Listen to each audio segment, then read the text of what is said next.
가만히 시대를 살펴보다 보면은 예전 시대 때부터 그랬었지만 교회가 오직 인간의 선행과 도덕적인 삶과 사회의 정의를 위해서 존재한다고 생각하시는 분들이 있어요.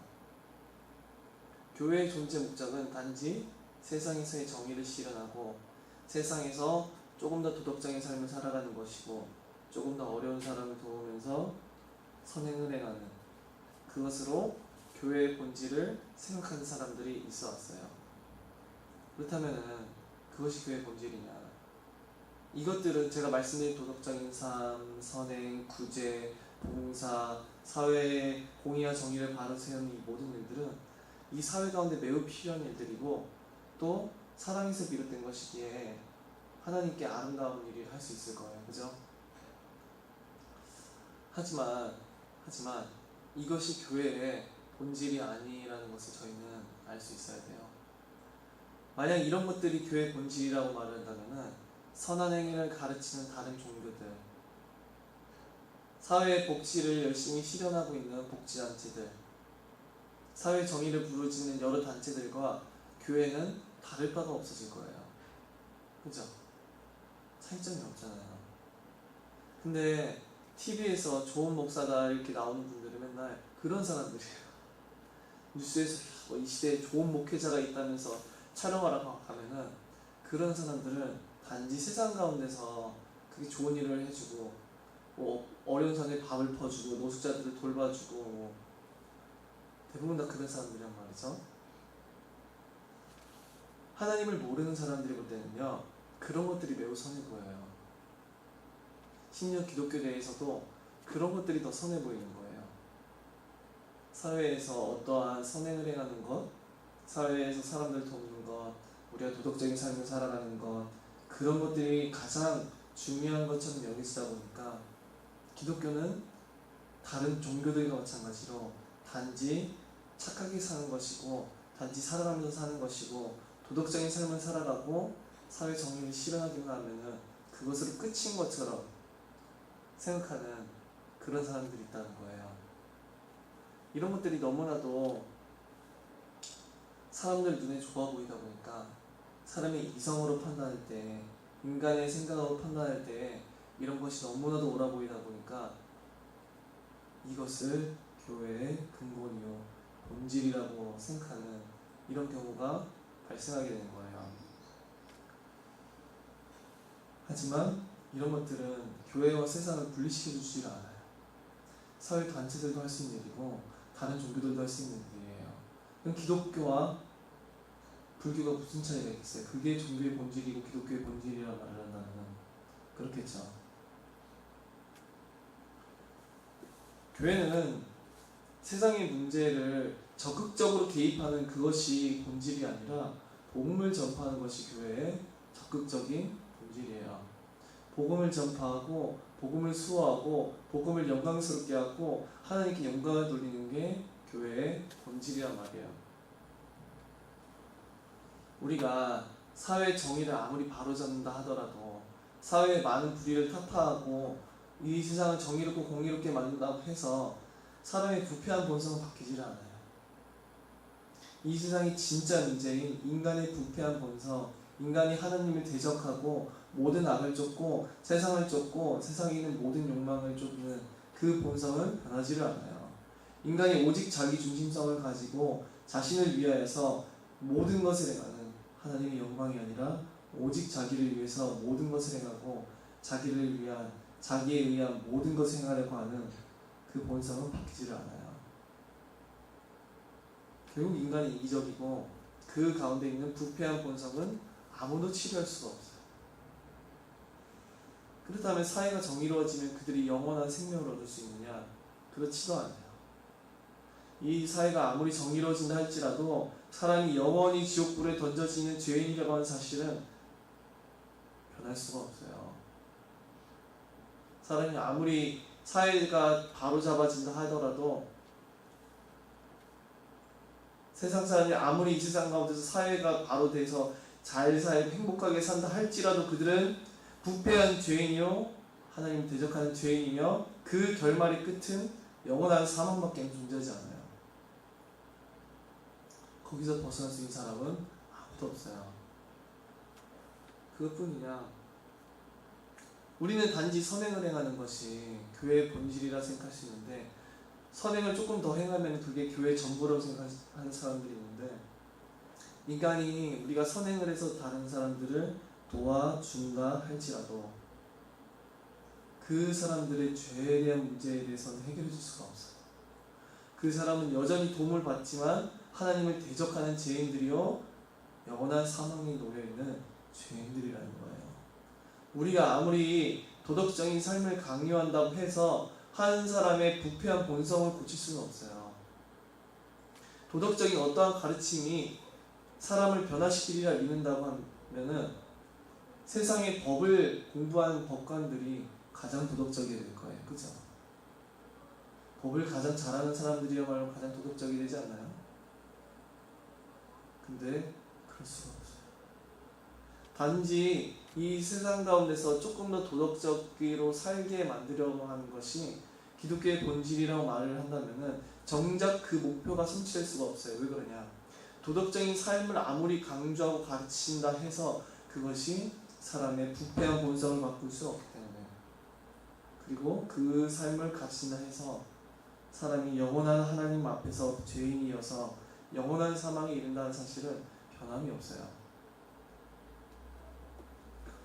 이 사람의 모든 부패한 본성을 하나님께로 돌이키게 하고 세상을 쫓고 나를 위해서 살던 그 모든 사람의 인생을 오직 하나님의 영광과 그리스도를 위해서 사는 인생으로 뒤바꾸고, 세상이 잠시 잠깐의 것이 아니라 영원한 것을 위해서 쫓도록 뒤바꾸는 것은, 사람이 세속적인 삶을 쫓아서 육신에 속한 삶을 쫓다가 하나님의 영광을 위한 삶을 쫓게 만드는 것은, 오직 나를 위해서 나 중심적인 삶을 살던 사람들이 오직 영원하신 하나님을 사랑함으로 그의 영광을 위해서 살게 되게 하는 이 모든 변화의 역사는 오직 복음의 선포로만 가능해요. 인간이 영원한 사망에 처해져 있다는 사실, 그들이 영원한 하나님의 심판대 앞에 놓여 있다는 사실, 자기 죄로 말미암아 그 모든 죄의 삭에 대해서 그 모든 것을 지불해야 된다는 사실, 그들에게는 영원한 사망만이 운명이라는 사실, 그 사실을 뒤바꿀 수 있는 것은 복음의 선포밖에 없어요. 온전한 복음의 선포, 그것만이 인간의 부패한 죄의 본성을 치료할 수 있고, 인간을 죄의 권세로부터 건져내며 영원한 심판의 사망으로부터 건져낼 수 있는 거예요.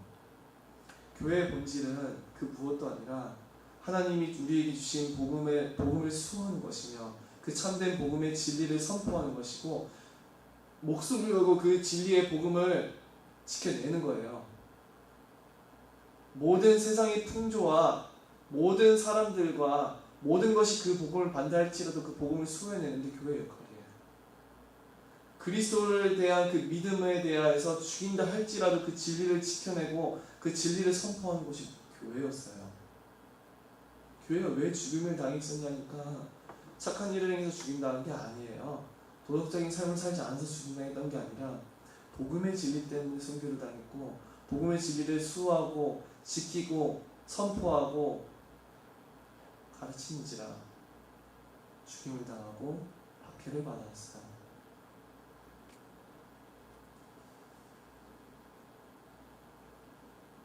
성경이 말하고자 하는 이 절대적인 진리의 복음을 교회의 근본이요 본질이요 최고의 가치라고 보지 않는 것은, 그러면서 세상에서의 도덕적인 삶과 세상에서의 선행과 세상의 정의를 말하는 것은 절대로 하나님 기쁘시게 하는 게 아니에요. 만약 그렇다고 한다면은 교회는 세상과 아무런 차이점이 없게 될 거예요. 교회의 본질은 하나님부터 받은 위탁받은 영원한 복음 진리를 수호하는 곳이고 선포하는 곳이라는 것을 저희는 알아야 돼요. 하나님께서 받으시는 선행은 무엇인가? 하나님께서 받으시는 율법의 순종은 무엇인가에 대해서 저희는 그래서 잘 알아야 돼요. 모든 선행을 하나님의 대한 순종으로 말을 한다면 그것은 잘못된 거예요. 왜 그러냐? 그런 외적인 몇 가지 선행들은 하나님을 모르는 자들도 행할 수 있기 때문에 그래요. 그럼 하나님을 모르는 자들이 행했던 그 모든 선행이 하나님을 기쁘시게 한 거냐? 그렇지가 않아요. 근데 기독교가 단지 선행만 행하며 하나님을 기쁘시게 한 것이라고 믿게 하는 그런 사람들이 있어왔다는 거죠. 하나님께 대한 율법의 순종은 반드시 하나님의 영광, 그 이름의 영광을 위해서 행해진 것만이 하나님께서 받으시는 순종이에요. 하나님의 영광을 위한 것 외에는 그 무엇도 하나님께 받아들여지지 않아요. 그것이 아무리 겉모양으로 보기에는 아름답고 선하고 희생적이라 할지라도 그것이 하나님의 영광을 위한 것이 아니라면 그것은 잘못된 거예요. 하나님께 받으신 바 되지가 않아요. 진정으로 나를 위한 것이 아니라, 나의 어떠한 유익을 위한 것이 아니라, 어떠한 사람의 기쁨을 위한 것도 아니라, 그 본질적인 최고 궁극적인 그 모든 목적이 하나님의 이름이 영광을 받기 위해서 내가 그의 율법에 순종함으로 선을 행하는 것만이 하나님께서 받으시는 거예요.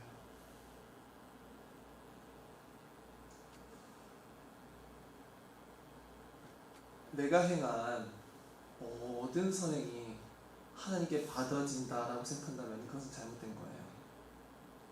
아, 내가 이러한 선행을 했기 때문에 내가 하나님을 사랑한다는 것을 하나님께서 알아주실 거야. 이렇게 생각한다면 그 물론 맞을 수 있지만 틀릴 가능성이 높아요. 내가 행위로서 하나님의 사랑을 증명하기 이전에 내 행위가 하나님을 사랑함으로부터 비롯되기 때문에 그래요. 내가 행함으로써 하나님의 사랑을 증명하는 것도 맞지만 그 행위가 하나님을 사랑하는 것을 증명하려 한다면 먼저는 그 행위가 하나님을 향한 사랑에서 비롯되어야만 하는 거예요. 하나님을 사랑하는 동기, 그 영광을 위한 동기에서 비롯된 것이 하나님께 받으신 바 되는 기쁘고 아름다운 행위라는 거예요. 그래서 무조건적으로 교회가 선행을 행하고 교회가 어떠한 사회에서 볼 때 좋은 일을 했기 때문에 하나님께서 받으신 바 된다고 말한다면 그거 다 착각이에요. 하나님을 위한 동기가 아닌 이상은 그것도 하나님께 받으신 바 되지는 않는다. 오히려 참으로 하나님을 위해 살고자 원하는 사람들은 자신들의 행위가 하나님을 무조건적으로 기쁘시게 한다는 것에 대해서 잘 느끼지를 못해요. 왜 그러냐? 자기가 행한 어떠한 선행에 대해서 하나님을 위해 행한다고 했던 많은 행위들이 진짜 100% 순전하게 아무 동기의 변화가 없이 정말 순수한 동기로 그리스도를 위해서 하나님의 영광을 위해서 행했는지 때로는 갈등이 일어나기 때문이에요.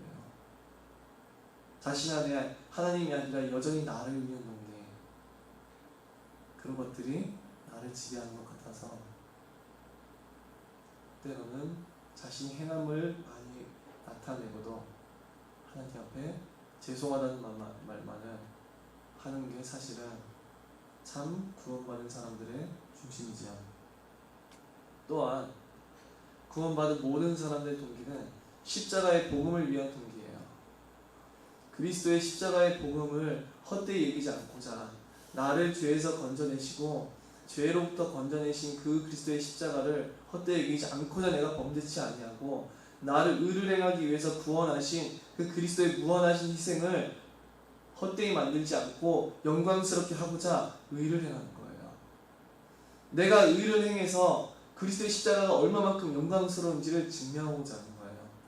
내 그 은혜의 효력이 얼마만큼 큰지, 그리스도가 나에게 베푸신 은덕이 얼마만큼 큰지를 증명해내기 위해서 그 은혜에 합당한 헌신과 희생과 사랑과 긍휼과 자비와 모든 행위들을 나타내는 거예요. 바로 그 복음의 영광과 하나님의 영광을 위한 그 순결한 동기에서 나온 것야말로 하나님 앞에는 지극히 아름다운 거예요. 그것이 만약 어떤 한 행위가 정말 크지 않다 하더라도 그것이 진실로 그리스도의 복음의 영광을 위한, 하나님의 영광을 위한 동기에서 비롯된 거라고 한다면은 그것은 하나님 앞에 매우 아름다운 거예요.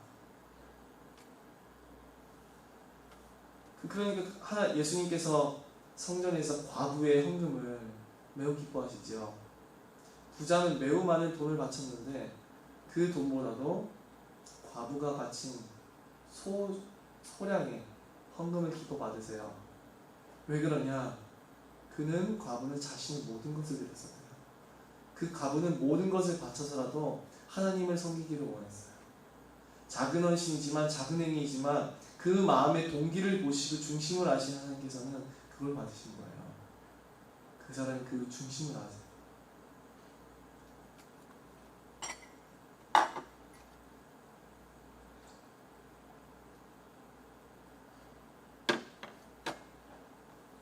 그렇다면 우리가 어떻게 해야 하나님의 율법을 온전하게 참되게 지킬 수가 있겠는가? 우리는 오직 율법의 가르침만을 가르쳐서 사람을 온전하게 만들려 할 수가 있어요. 오직 하나님이 말하시고자 하는 율법의 가르침만을 계속해서 가르치면은 사람들이 변화하고 율법을 지키고 그렇게 되리라 생각할 수가 있어요. 분명히 성경은 하나님의 율법을 주야로 묵상하는 자가 복 있는 사람이라고 말을 하고 그 율법은 지극히 선하고 아름답고 거룩한 것이라고 말을 해요. 하지만 한 사람이 진정으로 율법을 행하고 선행을 행하고 그 사람의 삶이 하나님 앞에 온전한 행위를 나타내기 위해서는 먼저는 그들에게 은혜가 필요하다고 말씀드렸어요. 은혜가 한 사람으로 하여금 하나님의 율법을 행하게 하고 율법을 따르게 하고 그 은혜가 사람으로 하여금 하나님의 모든 율법을 행하는 강력한 동기가 된다고 말씀드렸었어요. 오직 율법의 가르침만이 지속된다면 율법을 잘 지킬 수 있지만 사실은 율법을 온전하게 할 수가 없어요. 왜 그러냐? 율법만 가르쳐서는 그리스도의 은혜는 드러나지 않기 때문에 그래요. 구약의 백성들은 하나님을 위해서 물론 그들을 애굽 가운데서 건져내신 여호와를 보면서 행위를 나타내야 됐었지만 율법에 순종해야 됐었지만 그들은 더 크고 놀라운 새 언약의 주인이신 예수 그리스도 오실 메시아의 그 사역은 보지를 못했었어요. 신약의 성도들이 구약의 성도들보다도 하나님의 율법에 순종하며 선을 행하기에 거룩한 삶을 살기에 경건하기에 하나님의 영광을 위해 살기에 더욱더 그 힘이 있는 것은 그들은 오신 메시아, 자기들을 위해서 죽으신 모든 메시아의 그 사역을 보고 듣고 알기 때문이에요. 그렇기에 구약의 백성들보다도 신약의 백성들이 하나님의 율법을 행하기에 훨씬 더 온전한 거지요. 우리들은 정말로 성경을 읽어나가면서 설교를 들어나가면서 깊이 간절하게 기도하면서 그리스도의 은혜를 지속적으로 체험할 수 있고 그리고 그 복음을 체험해 나가고 경험하고 그 안에서 지속적으로 은혜를 수여받고 경험하고 바라봐야 우리는 하나님의 율법을 지킬 선행을 행할 온전한 동기와 힘 모두를 얻는 거예요. 단지 구원받았을 때만 노리는 것이 아니라 그리스도의 복음을 바라보는 것은 우리가 지금 이 순간 구원받은 순간부터 죽는 날까지 저 영원에 이르는 주님의 천국에서도 우리가 그리스도를 예배하고 하나님을 영화롭게 하는 최고의 강력한 동기가 돼요.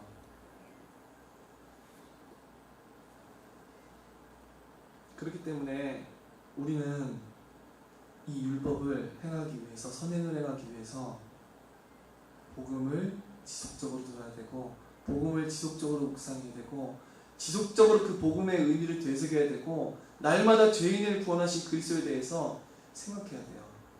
그가 어떤 죄인을 구원하셨었는지 어떤 죄인을 용서하셨었는지 그가 어떤 희생을 치르셨는지 그것을 우리는 날마다 기억해야 돼요. 어떤 분들은 율법의 가르침만을 듣다가 낙심해서 아무런 은혜도 받지 못하고 자기는 오직 죄인이라고만 시인하면서 구원이 합당하지 않다고 고백하면서 그게 끙끙 앓면서 고통스러워하는 사람들이 있어요. 사람들이 열심히 율법을 행하고자 하지만 그 힘, 자신의 수준이 너무나도 그 율법에 미치지 못해서 낙심하고 절망하고 그러는 사람들이 있어요. 하지만 정말로 한 사람이 그리스도 안에서 구원받은 성도라고 한다면은 그 사람들은 반드시 단지 죄로 말미암아서 슬퍼할 뿐만이 아니라 그 죄를 그리스도께로 돌려야 돼요. 그 죄를 위해서 반드시 죽임당하고 고난당하고 저주당하고 심판당하시고 모든 삭슬 지불하사 자신의 목숨까지 내어주신 그 그리스도의 십자가를 바라봐야 돼요. 자신의 죄로 인하여서 저주받을까 두려워하고 심판받을까 두려워하는 그 상태에 머물러 있는 사람들은 사실은 그리스도의 십자가를 여전히 의지하지 아니하고 자신의 행위를 의지하고 자신의 행위에 따라서 하나님 앞에 자신의 구원이 결정된다고 그렇게 믿고 있는 사람들이에요. 그렇기에 진정으로 그리스도의 은혜를 받은 사람들이라고 한다면, 한번 구원받은 사람들이 한다면 자신의 연약한 죄악들을 그리스도께 다 고백해야 돼요. 우리의 죄는 하나도 남김없이 그냥 용서되거나 해결될 수 없어요. 거룩하신 하나님 앞에 인간의 모든 죄악은 그의 진노를 격발하는 것이고 무서워할 만한 것이고 하나님의 모든 진노를 촉발하는 것인데, 의로우신 하나님 앞에 절대로 어울릴 수 없는 것이고 저 천국에 조금도 용납될 수 없는 거예요. 우리는 그렇기에 그 모든 죄를 그리스도께 위탁해야 돼요. 그리고 그 모든 죄에 대해서 반드시 그냥 넘어가는 것이 아니라 그 모든 죄가 그리스도를 죽인 죄라고 인정해야 돼요. 내 죄가 그리스도를 죽였고 내 죄가 그리스도의 십자가에 못 박았고 내 그 바로 지금 내가 행하고 있는 죄가 그리스도를 처참하게 만들었었고 그리스도를 저주하였고 그리스도에게 모든 심판의 삭스를 물렸다는 사실을 다시는 고백해야 돼요. 단지 죄로 인하여서 침체에 빠지는 것이 아니라 그 침체에서 그 모든 죄를 그리스도께 돌림으로 다시는 일어서야 되는 게 성도의 삶이에요. 그리고 바로 다시금 나를 위해서 죽으신 그 그리스도의 십자가를 나의 것이라고 고백하고 그 죄 가운데서 나를 위해서 고난당하신 그리스도의 십자가 가운데서 찾아오는 그 은혜 가운데서 우리는 그가 나를 위해서 베푸신 모든 은혜 가운데서 우리는 다시금 그리스도의 법을 이룰 수 있는, 하나님의 법을 성취할 수 있는 힘을 얻고 은혜를 공급받는 거예요. 이전에는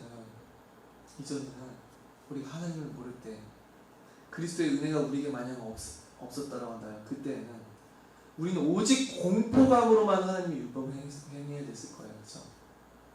이 법 안 지키면 죽어, 저주받을 거야. 이게 구약의 율법이에요. 하나님의 모든 율법은요 저주가 명시되어 있는 율법이에요. 지키지 않으면 무조건 저주예요. 무조건 심판이에요.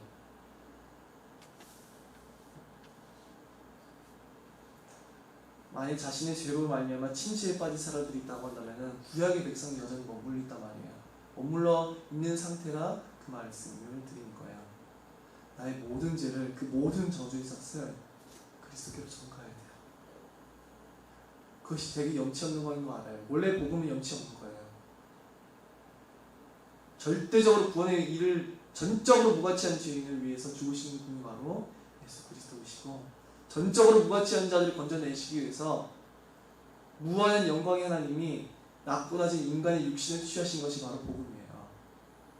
그렇기 때문에 우리는 나의 모든 죄에 대한 삭스 그리스도께로 돌려야 되고, 바로 그리스도께서 나를 위해서 베푸신 그 은혜 가운데서 우리는 끊임없이 의를 행할 동력을 공급받는 거예요. 요한복음 6장 35절에 보니까 그는 생명의 떡이시라고 말씀하세요. 6장 55절에 보니까 내 살은 참된 양식이요 내 피는 참된 음료다. 그에게 오는 자는 결코 목마르지 아니할 것이고 줄이지 아니할 거예요.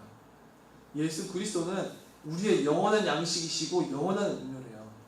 우리의 가라앉은 영혼을 언제나 영원토록 채워줄 수 있는 유일한 근원이고, 우리의 영적인 배고픔을 채워줄 수 있는 무한한 만족감을 줄 수 있는 유일한 통로예요. 그 은혜의 통로이신 그리스도께로 날마다 가서 은혜를 공급받고 그 은혜를 묵상하고 그 은혜 가운데서 내가 충만해지는 것만이 우리가 하나님의 율법을 따르고 율법을 행할 수 있는 영원한 동력원이고, 하나님께 영광을 돌리고 하나님을 찬양할 수 있고 하나님께 담대히 나아갈 수 있고 하나님의 모든 율법을 행할 수 있는 유일한 동력원이라는 거예요. 그래서 바로 이 은혜 아래서만 우리는 율법의 그 본질대로, 원래 본래 목적대로 우리는 순종할 수가 있어요. 율법 아래에서 여전히 내가 율법의 판단 앞에서 내 스스로의 행위로 죄를 사하려 하고 내 스스로의 행위로 의를 행하고자 하는 자가 율법을 더 잘 행할 것 같잖아요. 나의 구원을 내가 성취해야 되니까.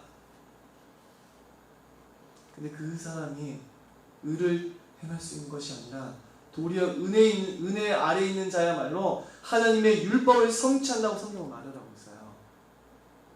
왜 그러냐? 그들은 단지 하나님을 모르는 자들은 단지 자기 자신을 위하여서 의를 행하지만, 그리스도 안에 있는 자들은 무한한 은혜이신 그리스도를 위하여서 의를 행하기 때문에 그 동력 자체가, 그들의 충만하게 의를 행하고자 하는 그 동력 자체가 수준이 다른 거였기 때문에. 그리고 그 바로 은혜야말로 우리가 하나님의 율법을 행할 수 있는, 율법을 온전히 지키는 것이 돼요. 왜 그래요? 그리스도의 은혜 가운데서 시작된 것만이 그리스도의 은혜의 복음에 대한 우리의 헌신으로 드러나기 때문에 그래요. 그리스도의 복음을 위한, 그리스도의 은혜를 헛되이 여기지 않기 위한, 그리스도의 은혜가 얼마만큼 큰지를 증명하기 위한 헌신만이 하나님 앞에 올바른데, 하나님의 영광을 위한 동기로서만 행해진 행위가 온전한데, 자신이 스스로의 행위로 하나님 앞에 의롭다함을 받기 위해서 자신의 행위를 나타내는 사람이 어떻게 그런 온전한 동기로 하나님의 율법을 행할 수가 있겠어요? 그러나 그리스도의 은혜 안에 있는 자들은 하나님의 율법을 온전하게 지키게 되는데, 그들은 그리스도의 참 그 크신 은혜를 알기에 그 은혜를 헛되이 여기지 않고 그 은혜를 증명하고 그 은혜의 가치를 드높이고 그가 행하신 모든 은혜를 남김없이, 단 하나도 남김없이 증명하고 선포하고 자랑하고자 그들은 선을 행하는 거예요. 그들은 하나님의 영광, 나를 구원하시고 무한하신 영광 가운데 계신 그 하나님의 이름을 찬양하고 찬송하고자, 그 하나님의 이름에 합당한 그 권위에, 그 주권에, 그 통치에 영광을 돌리고자, 그 이름을 존귀하게 여기고자 그들은 하나님이 하나님으로서 받으셔야 하는 영광을 위해서 그의 율법에 순종하는 거예요. 하나님의 영광을 위해서 순종. 하나님의 절대적인 영광을 인정하고 싶어서, 그의 이름을 높이고 싶어서, 그가 얼마만큼 존귀하신 하나님이신지, 얼마만큼 영원토록 찬양받으셔야 마땅한 하나님인지를 증명하고 싶어서 하나님의 율법에 주기까지 순종하는 거예요. 자기의 의를 위해서, 자기가 하나님의 앞에 구원받고 의롭다고 얻기 위해서 의를 행하는 자들은 그리스도의 복음을 위하여서, 하나님의 영광을 위하여서 의를 행할 수 없어요.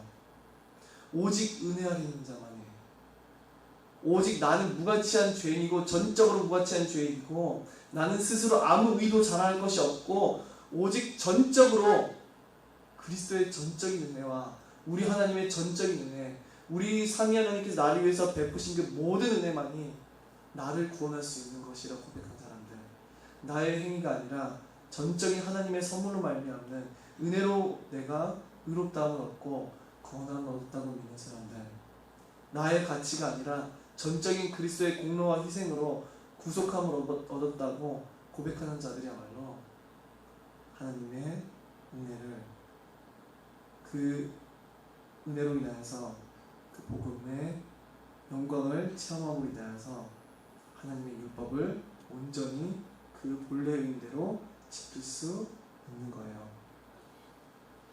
만일 한 사람이 자기의 의를 위하여서 자기가 심판받지 않고 구원에 이르고자 의를 행하는 거라고 한다면 그 사람은 자기의 의를 자랑할 거예요. 나는 다른 사람보다 이렇게 의를 많이 했습니다, 하나님. 나는 다른 사람보다 이렇게 선한 사람입니다, 하나님. 나는 저 사람보다 훨씬 더 선하게 살고 죄를 짓지 않았습니다, 하나님. 이렇게 고백할 거예요. 이 고백이 바리새인들의 고백이었었죠. 그러나 진정으로 자신의 전적인 무가치함을 깨닫고 전적인 십자가의 공로만을 의지한 사람들은 자신이 목숨을 다한 행위를 행하고서도 뭐라고 고백하냐? 자신이 저 바리새인들보다 훨씬 더 드높은 순종과 희생과 모든 것들을 다 행하고 나서도 그들은 뭐라고 고백하냐? 내 의는 그리스도의 십자가의 의밖에 없고 내가 자랑할 것은 그리스도의 십자가밖에 없습니다. 라고 고백할 거예요. 그들의 행한 모든 의로운 행위의 목적은 그리스도의 십자가를 자랑하는 것이었기 때문에 그래요. 자, 하나님의 복음이, 하나님의 율법이 어디서 온전히 성취가 되겠어요? 율법만 가르치고 율법만 행하고자 말하는, 율법이 우리의 구원에 있어서 필요하다고 말을 하는 사람들, 기독교의 본질은 이 세상 가운데서의 선행이라고 말을 하는 사람들, 착한 일을 행하고 도덕적인 삶에서 사회 정의를 하면 그 무조건 그 모든 것이 하나님의 율법에 대한 순종이라고 말하는 사람들이 율법을 성취하겠어요? 아니면은 그리스도의 복음의 은혜 가운데 있는 사람들이 하나님의 율법을 온전히 성취하겠어요? 복음이 없이는, 절대적인 진리의 복음이 없이는요, 율법에 대한 온전한 순종도 절대로 없어요.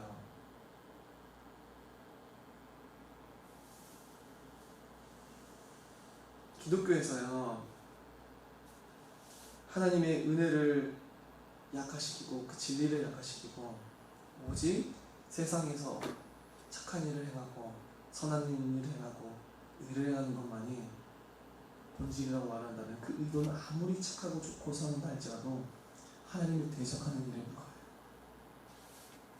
기독교의 본질은요, 하나님의 은혜의 복음을 선포하는 것이고 그리스도의 그 놀라우신 아름다움과 선함을 선포하는 것이에요.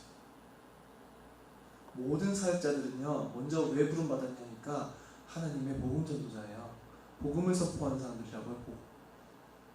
그리스도의 십자가 얼마만큼 영광스럽고 아름다운지, 그리스도께서 우리를 위해서 베푸신 게 무엇인지, 그리스도의 희생과 겸손과 사랑과 은혜와 긍휼과 자비가 무엇인지, 그리스도의 피값이 무엇인지, 그것을 증명하고 증언하고 드높이고 모든 사람들 가운데서 영광을 얻기 위해서 힘쓰는 것이, 그것을 선포하는 것이, 그것을 지키는 것이 교회의 본질이요, 모든 사역자들이 행해야 될 중심적 목적이고 궁극적 목적이에요.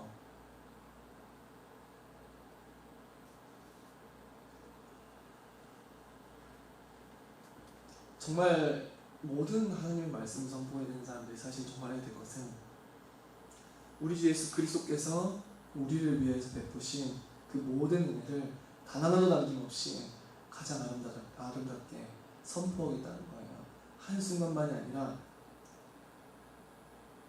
죽는 그날까지, 그리고 저 영원한 천국에서도 그리스도께서 우리를 위해서 베푸신 그 모든 희생의 아름다운 덕을 쉬지 않고 내가 기념하고 사랑하고 선포하는 것이 목적이에요. 모든 성도들도 똑같아요. 예수 그리스도의 그 놀라우신 은혜의 복음을 기억하고 기념하고 사랑하고 그 은혜를 단 하나도 남김없이, 그 희생을 단 하나도 남김없이 생각하고 기념하고 찬양하고 매 순간 찬송하기 원하고 더욱 선하고 시간이 지날수록 더욱더 사랑하는 것이 그게 성도의 궁극적인 목적이에요. 그것이 바로 우리가 율법을 행하는 온전한 동기예요. 그리스도 안에 있는 자만이 하나님의 영광을 위해 살고 싶고 그리스도의 복음을 찬양하고 싶어 해요. 바로 그 동기 속에서만 율법의 행위도 온전해지는 거예요. 로마서 3장 28절부터 31절에 그러므로 사람이 의롭다 하심을 얻는 것은 율법의 행위에 있지 아니하고 믿음으로 되는 줄 우리가 인정하노라. 사람이 의롭다 하심을 받는 것은 그 자신의 행위에 있지 아니하고 믿음으로 말미암는 그것에 있다고 바울은 선언했어요. 믿음이 우리를 의롭다는 것이 아니라 전 분명 말씀드렸었죠. 믿음의 대상이 그리스도이기 때문에 우리가 믿음으로 의로워질 수 있는 거예요. 믿음 자체는 우리 의롭다 할 수 없어요. 뭘 믿는 거냐가 중요한 거예요. 그리스도께서 우리를 위해서 모든 것을 베푸셨기에 무한히 자신을 낮추사 육신을 취하시고 우리와 같이 되셔서 상상할 수 없는 모든 그 삭을 대신 지불하셨기에 우리는 의롭다함을 얻을 수 있는 것이죠. 29절에 하나님은 다만 유대인의 하나님이시냐 또한 이방인의 하나님은 아니시냐 진실로 이방인의 하나님도 되시느니라. 할례자도 믿음으로 말미암아 또한 무할례자도 믿음으로 말미암아 의롭다 하신 하나님은 한 분이니라. 율법에 속해 있었던, 율법을 받았었던, 할례를 받았었던 유대인들이나 할례를 받지 아니하였었던 이방인들이나 동일하게 의롭다는 방도가 같은데 그것은 예수 그리스도를 믿음으로 의롭다함을 얻는 것밖에 없어요. 자, 31절에 중요한 말이 나오죠. 그런즉 결론은 이렇죠. 우리가 믿음으로 말미암아 율법을 파기하느냐. 그렇다면은 믿음으로 말미암기 때문에 우리가 율법의 행위를 파기할 수 있나요? 은혜를 받았으니까 이제 나로 말미암은 것이 아니니까 은혜니까 막 살 수 있는 거구나. 나의 행위가 아니니까 얼마든지 살인도 저지르고 사람도 증오하면서 미워해도 되고 많은 범죄를 저지르면서 살아가도 되는 거구나. 그렇게 할 수 있는 건가요? 아니에요. 바울은 바로 이 은혜야말로 우리가 의를 행할 수 있는 전부인 얘기예요. 그런즉 우리가 믿음으로 말미암아 율법을 파기하느냐? 그럴 수 없느니라. 도리어 율법을 굳게 세우느니라. 바울을 향하여서 어떤 사람들은 믿음과 은혜를 말하기에 그렇다면 악을 행하고자 하는 거 아니냐? 바울 너의 말은 우리의 행위가 우리 구원에 아무것도 필요 없다고 말한다면은 너는 지금 우리로 하여금 얼마든지 악을 행하고자 하는 그런 것에 빠지는 게 아니냐.